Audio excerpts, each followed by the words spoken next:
La lección, hermanos, que vamos a considerar está en pantalla. Se titula En el estado en que fuisteis llamados. La lección anterior estábamos considerando la situación de algunos hermanos en la iglesia en Corinto que obedecieron al evangelio, pero sus cónyuges no. Estaban unidos en matrimonio con un cónyuge incrédulo.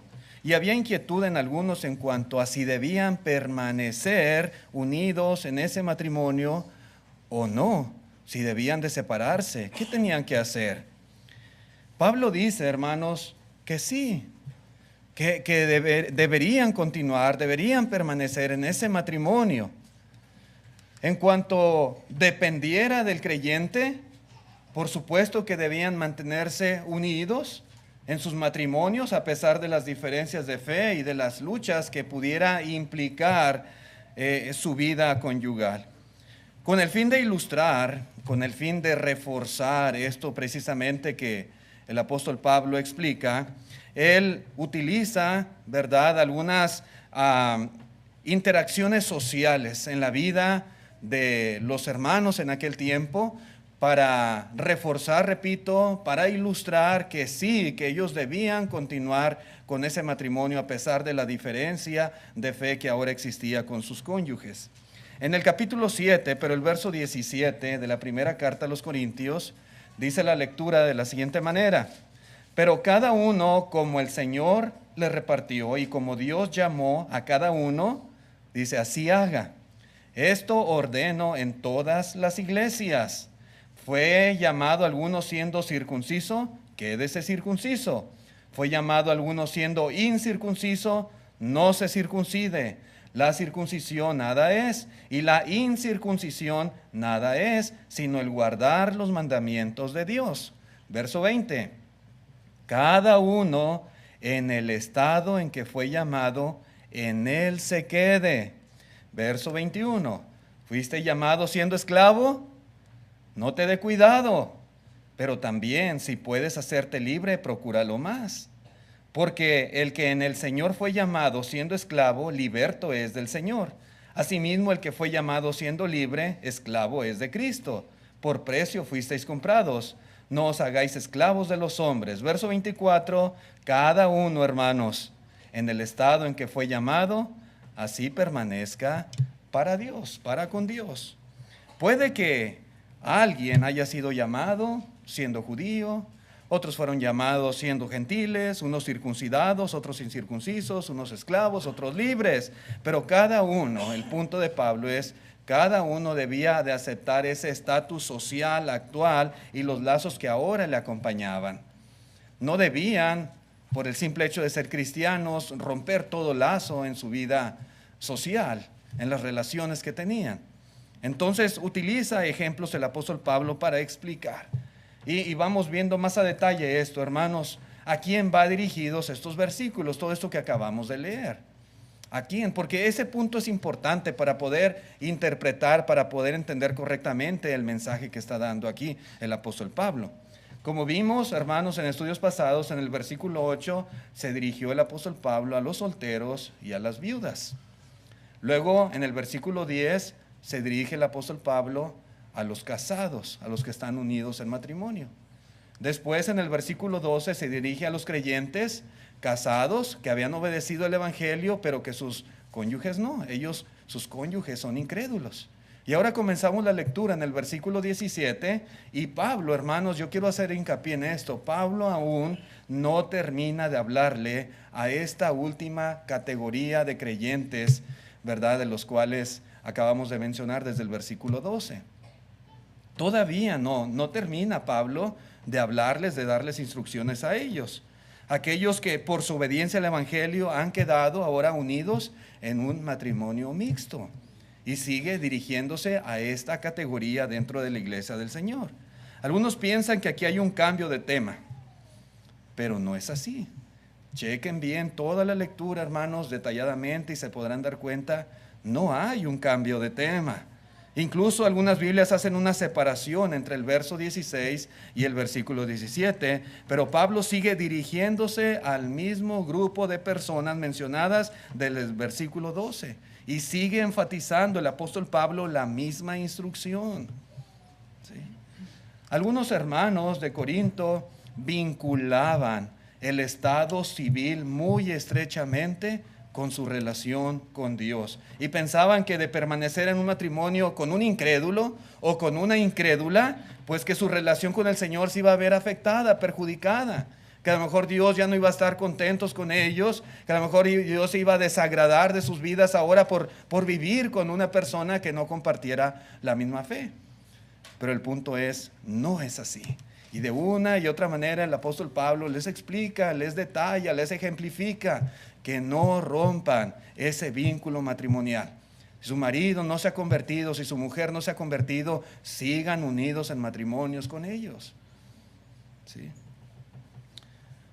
Ellos debían entender que si ya estaban casados cuando fueron llamados por Dios, así debían permanecer. Ese es el punto, hermanos, en esta lección.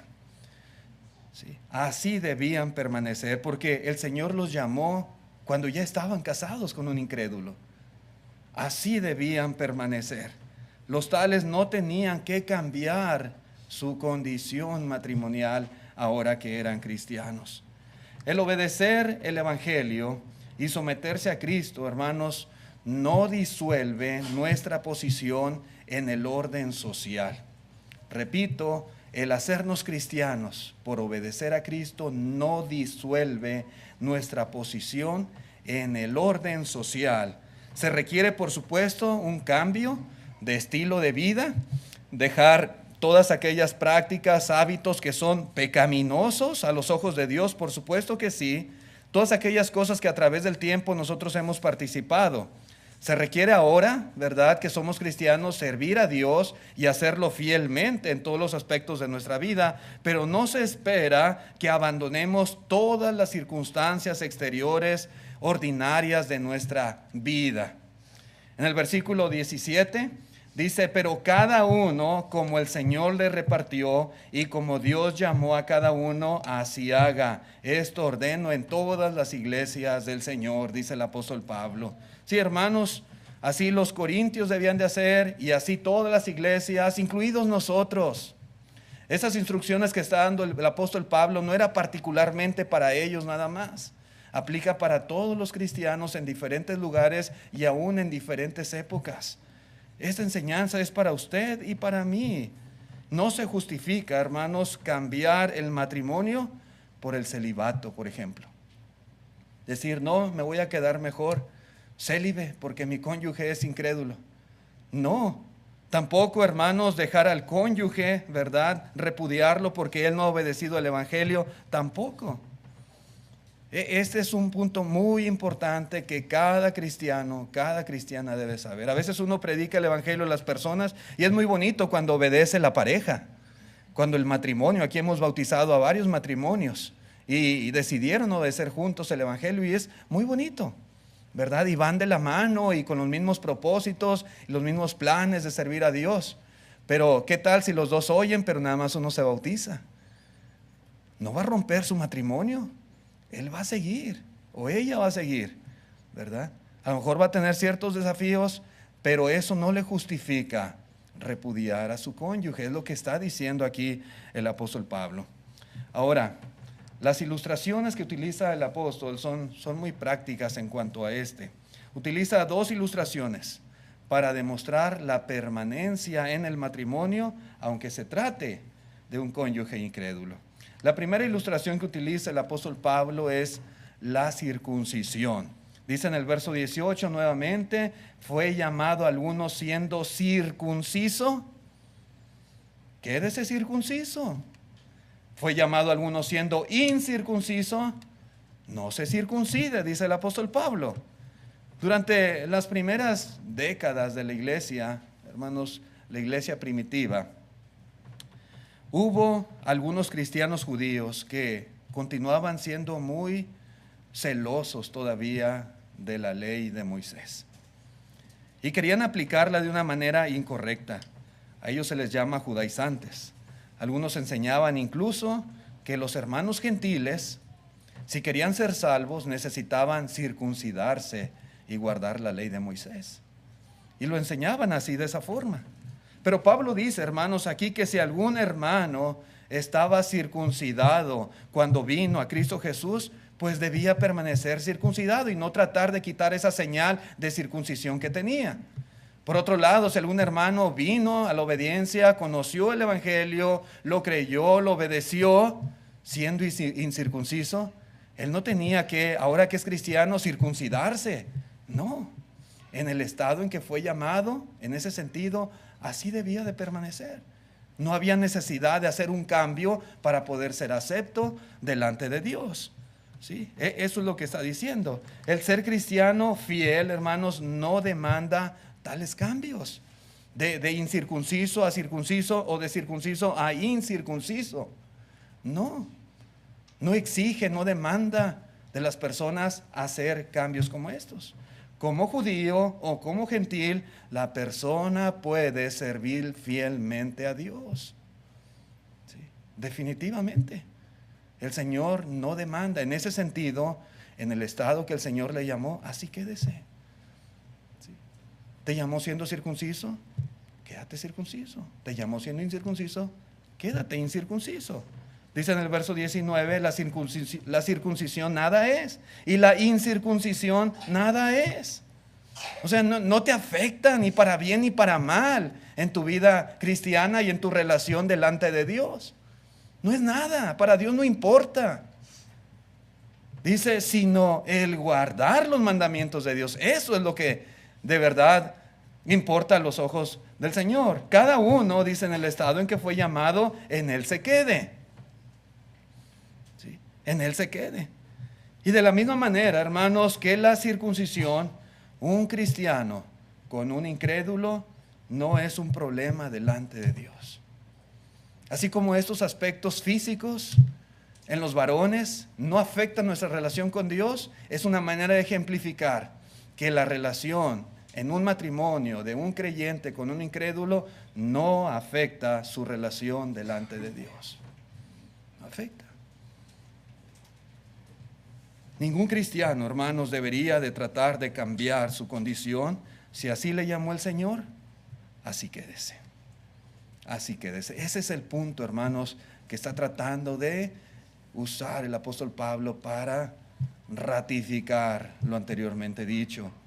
No se separe de su cónyuge incrédulo. El otro punto que utiliza también como ilustración para reforzar más este aspecto es el tema de la esclavitud. En el versículo 21 dice nuevamente, fuisteis llamados siendo esclavo, no te dé cuidado, no te preocupes.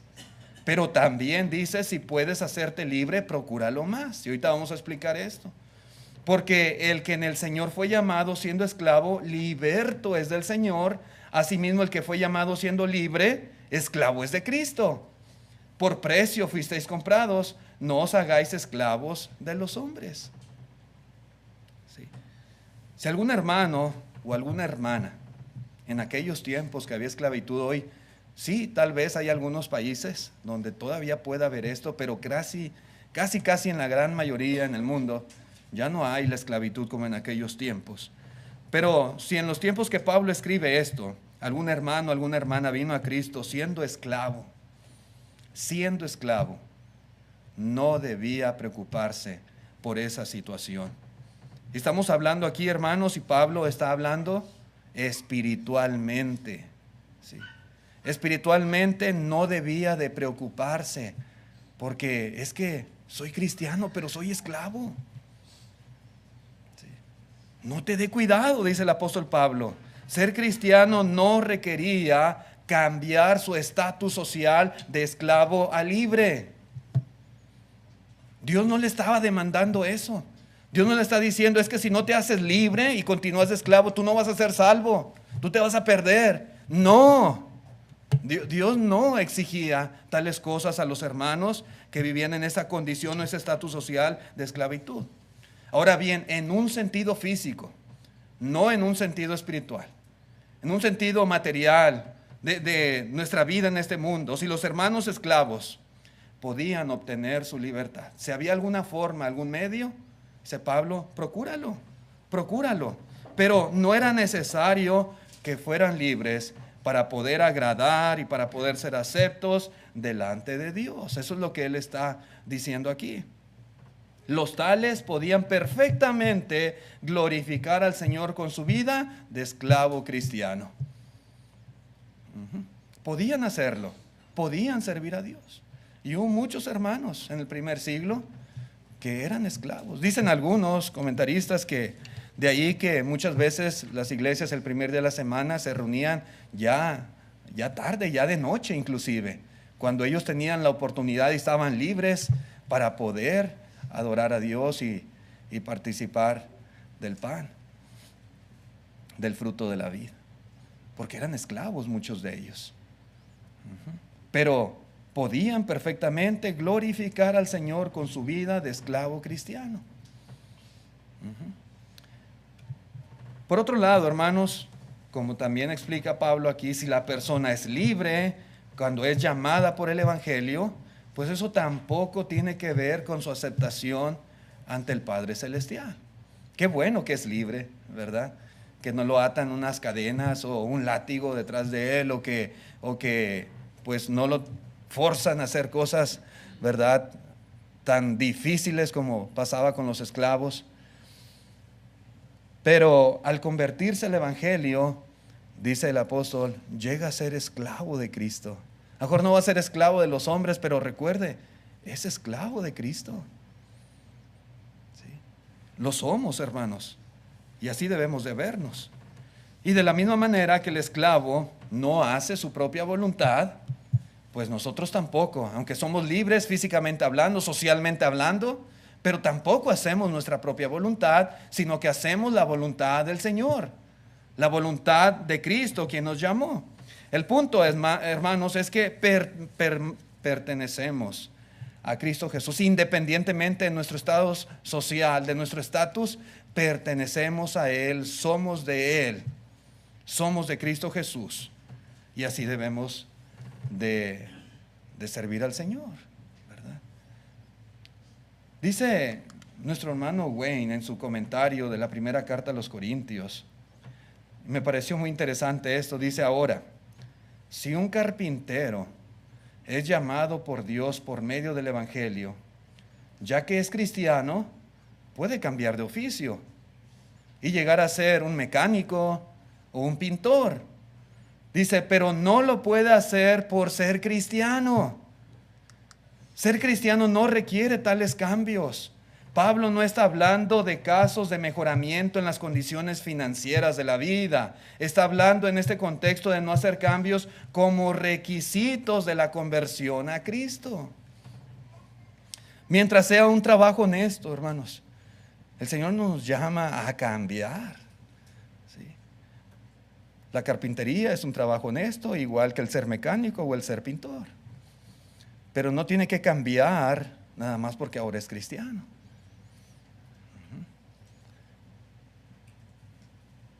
No es un requisito de Dios en la conversión al Evangelio. Volviendo nuevamente a esta analogía, hermanos, la ratificación que está haciendo el apóstol Pablo con estas ilustraciones es: el cónyuge cristiano no debe divorciarse del incrédulo. No debe de hacerlo. No es un requisito de su conversión. Lo que Dios le manda es respetar y permanecer en ese vínculo matrimonial, porque ese es el plan de Dios, porque Dios los unió, porque ahora son una sola carne, son marido y mujer, y lo serán por el resto de sus días hasta que la muerte los separe. La única razón, como hemos dicho, es el repudio por causa de fornicación. De ahí en fuera, hermanos, no debe repudiar o separarse o abandonar al cónyuge. El que sea incrédulo no justifica a ningún hermano o hermana para separarse. Una cosa más que quiero explicar en esta lección es una mala interpretación que se hace de todo este principio que hemos estado explicando y esta frase que utiliza el apóstol Pablo: en el estado en que fue llamado, así quédese. Hay quienes utilizan para mal esta frase y esta enseñanza. En el verso 20 dice: Cada uno en el estado en que fue llamado, en él se quede. Verso 24, cada uno, hermanos, en el estado en que fue llamado, así permanezca para con Dios. ¿Y qué es lo que entienden algunos de estas palabras? Algunos lamentablemente aplican mal estos versículos para argumentar que las personas que vienen a Cristo pueden permanecer en cualquier relación en que vivan, conyugalmente hablando. Que pueden. Es que ahí dice el Señor, en el estado en que fuiste llamado, así quédate. Y lo aplican de esta manera equivocada. Hermanos, no es así. No es así. Utilizar estos textos para soportar esta clase de argumentos es un error. Está mal. No hay ningún lugar en la palabra de Dios. Usted estudie las Escrituras de principio a fin y no va a encontrar, hermanos, ninguna enseñanza, pasajes que podamos utilizar para afirmar que algo que es pecaminoso, que es incorrecto a los ojos de Dios antes de venir a Cristo, una vez que uno se convierte, ahora eso se convierte en bueno delante de Dios. No hay enseñanza en la Escritura que nos indique tal cosa. Ahora, porque ya me bauticé, porque ya confesé mi fe delante de los hombres, yo antes hacía algo mal, pero como ya me bauticé, eso ahora se convierte en bueno. Lo sigo haciendo, pero ya no es malo porque ahora ya soy cristiano. ¿Dónde dice eso la Biblia? Antes lo condenaba a Dios porque yo no era cristiano, pero ya soy cristiano y ya Dios no me lo condena. ¿Dónde dice eso la Escritura? ¿Dónde enseña eso la palabra de Dios? Venir a Cristo, hermanos, no hace aceptable todo lo que estamos haciendo. Siempre debemos de recordar esto. Somos perdonados de nuestros pecados cuando obedecemos de todo corazón el Evangelio. Pero esa obediencia implica cambiar nuestras vidas. Implica que vamos a ser transformados en un nuevo hombre creado según Dios, en la justicia y santidad de la verdad. Implica que vamos a vestirnos de un nuevo hombre, que vamos a ser transformados mediante la renovación de nuestro entendimiento. Implica que ahora que somos cristianos seremos diferentes en cuanto a las cosas que no eran correctas delante de Dios antes de venir a Cristo. Eso es lo que implica. Sí, va a haber un cambio. Todo lo que no es bueno, todo lo que no es agradable, todo lo que es pecaminoso, eso ya no lo vamos a hacer más. Necesitamos ser diferentes en ese aspecto. Dios, hermanos, nunca dice que los caminos pecaminosos en los que andábamos ahora son aceptables porque somos cristianos. No. Si yo antes era borracho, pero ahora soy cristiano, ahora si soy borracho, ya Dios no lo ve mal. No dice eso la Biblia. Si antes era adúltero, pero como ahora, ¿verdad? Ya soy cristiano, ese adulterio Dios ya no lo ve mal, ahora Dios ya lo acepta. No, eso no dice la palabra de Dios. Algunos creen y lo utilizan equivocadamente de esa manera, pero no es así. No es así. Hay relaciones que no son correctas a los ojos de Dios. La gente, hermanos, se separa por cualquier causa y se vuelve, entre comillas, a casar. Y lo hacen una, lo hacen dos, lo hacen 3 veces, las veces que se le da la gana. Pero Dios no reconoce tales uniones como matrimonio. ¿Qué dice el Señor en cuanto a esas relaciones? Dice, adultera. Adultera. El Señor dice que el que repudia a su mujer, salvo, excepto por causa de fornicación, y se casa con otra, adultera. Y el que se casa con la repudiada, adultera. La gente podrá llamarle matrimonio. La gente misma puede decir, aquella ya no es mi mujer, ahora esta es mi mujer. Ya no estoy casado con aquella, ahora estoy casado con esta. Pero Dios dice, no, no estás casado con esa no es tu mujer, estás en adulterio con ella. Eso es lo que dice Dios. Y eso no cambia, hermanos. Eso es así. Decíamos en estudios pasados, son leyes universales de Dios para toda persona. No pensemos que esto solamente aplica para los miembros de la iglesia. La gente del mundo dice, yo no soy cristiano, yo puedo hacer lo que quiera porque yo no voy a la iglesia, dicen ellos. No es cierto. Como dijo Pablo a los atenienses, ahora manda a todos los hombres en todo lugar que se arrepientan. Sí, el pecado, hermanos, es universal. No importa quién sea la persona. Lo que Dios considera como pecado, Dios se lo toma en cuenta a cualquier persona en este mundo.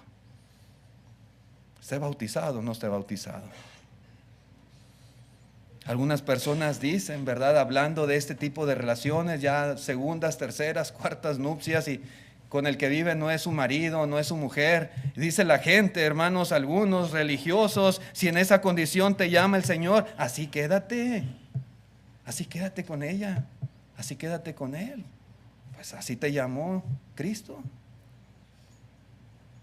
Pero repito, esta es una mala interpretación de la enseñanza de Dios, de lo que está diciendo aquí el apóstol Pablo a los corintios. Pablo les está diciendo a los cristianos casados con no creyentes que permanezcan en esos matrimonios, que si en ese estado los llamó el Señor, que así se queden, porque el cónyuge no está contaminado, porque a paz nos llamó Dios, porque puede salvar a su cónyuge, porque estar casado con un incrédulo no influye en su salvación. Por eso, Pablo no dice que si en ese estado pecaminoso el Señor te llama, que así le sigas. Pablo no está diciendo eso. Hay gente, hermanos, que defiende, ¿verdad?, de esas nupcias, esas relaciones adúlteras. No, Pablo no está diciendo que así se queden, que si están viviendo una relación adúltera, que una vez que se bauticen, ahora esas relaciones adúlteras ya son buenas delante de Dios. No, Pablo no está diciendo, hermanos, que las relaciones sin estar casados se convierten en correctas una vez que vienen a la obediencia del Evangelio. No, tampoco está diciendo eso. Pablo no está diciendo que las relaciones homosexuales se convierten en buenas nada más con que se bauticen. Porque hoy en día, hermanos, los homosexuales se casan, hombre con hombre y mujer con mujer, y tienen su acta, su registro de matrimonio, y aún adoptan hijos. Así que nada más basta que obedezcan el Evangelio, se bauticen, y ahora lo que antes estaba mal, ahora va a estar bien. Pero no es así. Pablo no está diciendo eso. O una relación incestuosa como el fornicario allá en Corinto, que tenía la mujer de su padre. Y ya era cristiano. No está diciendo Pablo, así síganle. O nada más pide perdón y sigue con ella. No es así, hermanos. Ser cristianos implica que ahora estamos muertos a la vida de pecado.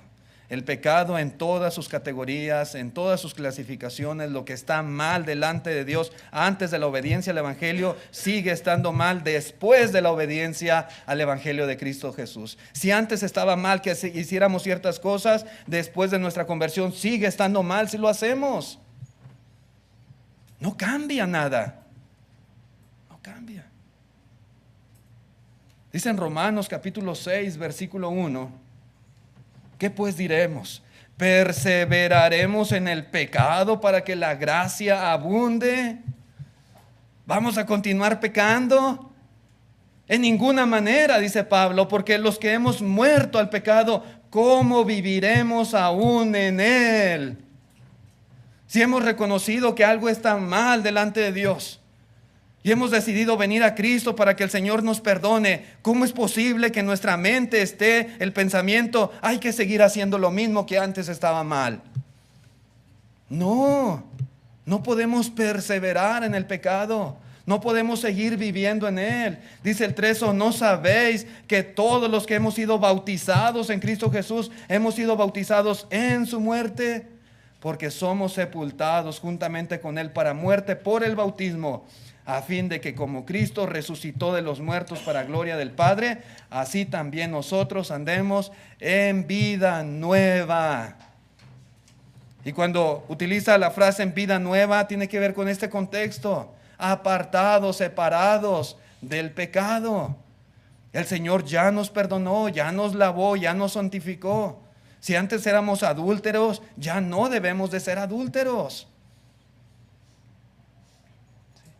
Si alguien antes vivía, ¿verdad?, en una relación de unión libre, sin ningún compromiso de nada, ahora no puede seguir viviendo así, de esa manera.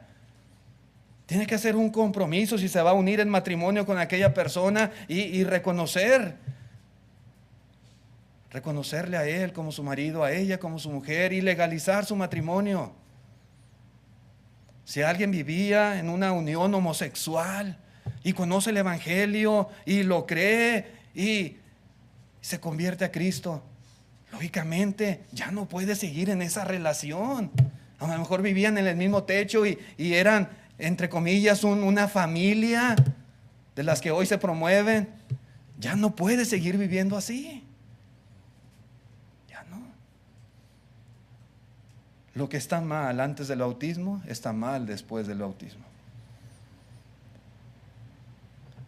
En conclusión, hermanos, la voluntad de Dios para las personas que están casadas es que no se divorcien, que permanezcan juntos para toda la vida, que solamente hay una razón por la cual el cónyuge puede repudiar a su marido o a su mujer, y no es porque sea incrédulo o incrédula, solamente es por fornicación. Y no es un mandamiento repudiar, sino es una concesión. Dios le da la facultad de hacerlo, no tiene que, pero puede si así lo decide. Y si el incrédulo se separa por causa de la fe del cristiano, dice Pablo, pues que así sea, ¿verdad? Que así sea. No es lo que Dios quiere, hermanos, definitivamente. Dios quisiera que aquel incrédulo aceptara, ¿verdad?, que su cónyuge ahora es cristiano y que se le sirve fielmente, ¿verdad?, y que continuara con esa vida con él, y él también, o ella, ¿verdad?, decidiera aprender más y conocer más de Cristo y convertirse también a él. Pero si decide separarse, que lo haga. Pero es decisión del incrédulo, no del creyente. Y ningún cristiano, hermanos, ningún cristiano está llamado a sacrificar su fe por su matrimonio. Ningún cristiano debe decir, dejo la iglesia, dejo a Cristo para que no me abandone mi marido, para que no me deje mi mujer. Ningún cristiano debería hacer eso. No se puede sacrificar la fe para mantener una relación de matrimonio en ese sentido. Eso es lo que está enseñando aquí el apóstol Pablo, así en resumen, en estos versículos que hemos considerado. Ojalá, hermanos, que haya quedado claro este punto. Ojalá que no haya dudas. Y si alguien tiene alguna duda respecto a esto, algo que no haya entendido bien a bien, alguna parte en estos versículos que no le quede clara, pues con toda confianza estamos para ayudarle, para servirle. En pantalla está el plan de salvación. Si algún amigo, visitante, algún joven, alguna señorita quisiera obedecer el Evangelio en este día, por supuesto que puede hacerlo. Estamos más que dispuestos a ayudarle para que usted sea bautizado para perdón de sus pecados.